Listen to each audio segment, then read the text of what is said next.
Dans cette vidéo, nous allons apprendre les 100 verbes irréguliers les plus utilisés en anglais. Mais avant de commencer, je voudrais t'inviter à t'abonner et d'activer la cloche de notification pour ne pas manquer nos prochaines vidéos.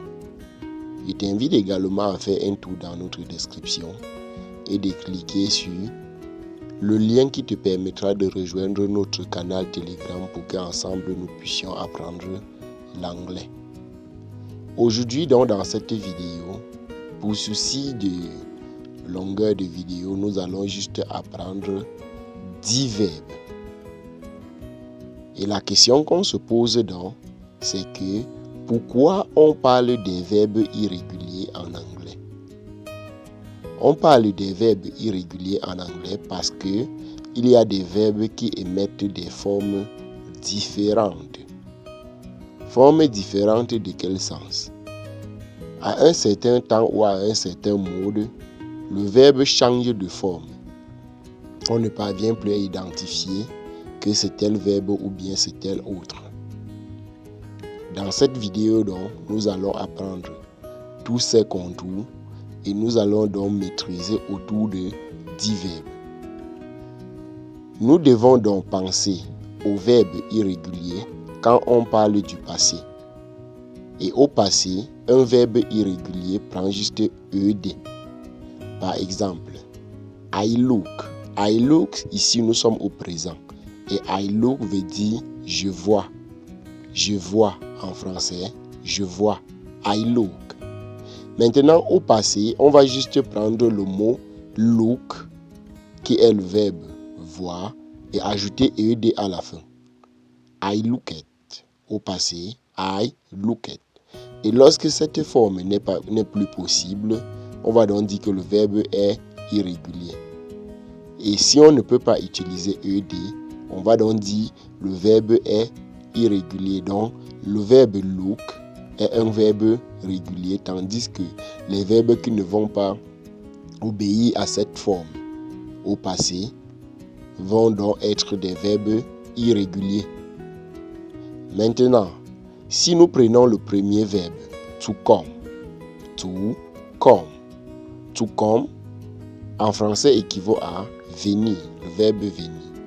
Retenons donc que quand on parle du passé, il y a deux passés en anglais, le prétérique et le participe passé. Or, le verbe to come, au prétérique c'est come et au passé c'est come. Voici donc des exemples. Au prétérique, on va dire I come, pour dire je suis venu, je suis venu. Et au passé, au participe passé maintenant, on va donc dire I come, pour dire je suis venu, je suis venu. I have come.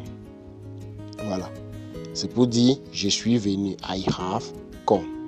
La différence entre les deux, c'est que le prétérique exprime le passé lointain, alors que le participe passé exprime le passé proche. Donc, si on dit I come, I have come, ça voudrait donc dire que celui qui dit I come, l'action s'est déroulée pendant des mois et même des semaines. Alors que celui qui dit I have come, il vient de terminer ce qu'il était en train de faire. Donc c'est déjà le passé qui est plus proche. Ok. Voilà comment on établit cette différence. Et je tiens donc à rappeler que pour un débutant, cette différence n'est pas observée.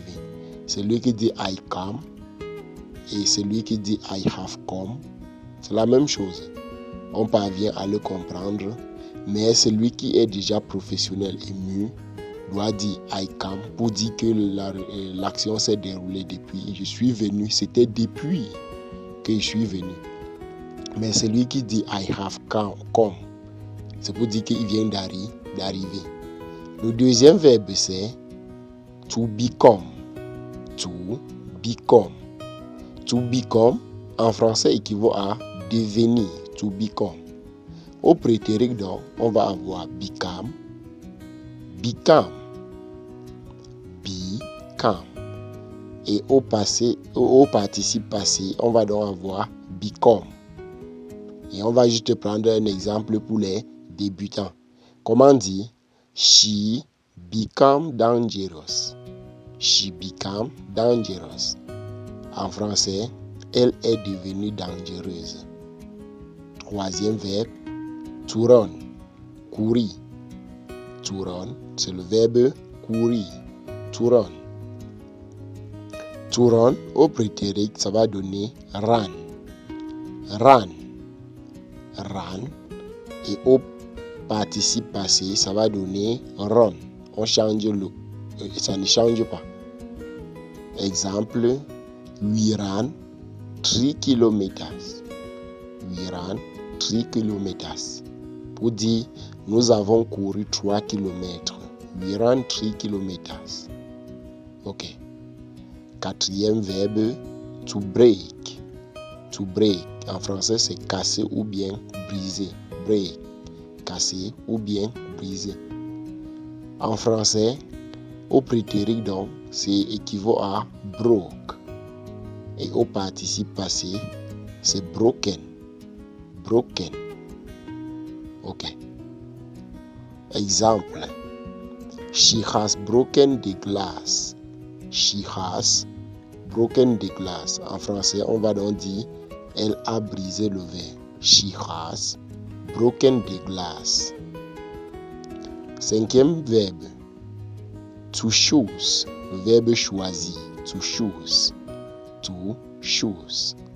Le verbe choisir. Au prétérit, c'est chose. Chose.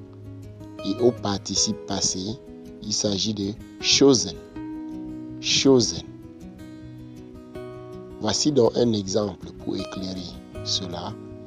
I chose you. I chose you. I chose you en français c'est je vous ai choisi. I chose you. Je vous ai choisi. Sixième verbe, to forget. To forget. En français c'est oublier. To forget. Oublier. Au prétérit, forget équivaut à forgot. Forgot. Pour exprimer le passé lointain. Et le passé proche, le participe passé, c'est forgotten. Forgotten. Voici donc un exemple. I have forgotten your name. Pour dire que je viens d'oublier ton nom. I have forgotten your name. Pour dire j'ai oublié ton nom. C'est le passé proche. J'ai oublié ton nom. Septième verbe, to get. To get. Le verbe obtenir. Le verbe obtenir. Get. Au prétérit, c'est got. Got. Et au participe passé, c'est gotten. Gotten. Voici donc un exemple pour mieux éclairer. I got my degree. I got my degree. Pour dire j'ai obtenu ma licence. I got my degree. Ok. Huitième phrase, to speak. To speak. To speak. En français, c'est le verbe parler. To speak. Au prétérit, speak, c'est spoke. Spoke. Spoke. Et au participe passé, c'est spoken. Spoken. Voici donc un exemple pour l'éclairer. We spoken yesterday. We spoken yesterday. Pour dire, nous avons parlé hier. We spoken yesterday. Nous avons parlé hier. Neuvième et avant-dernière phrase, to steal. Pour dire voler. To steal. Voler.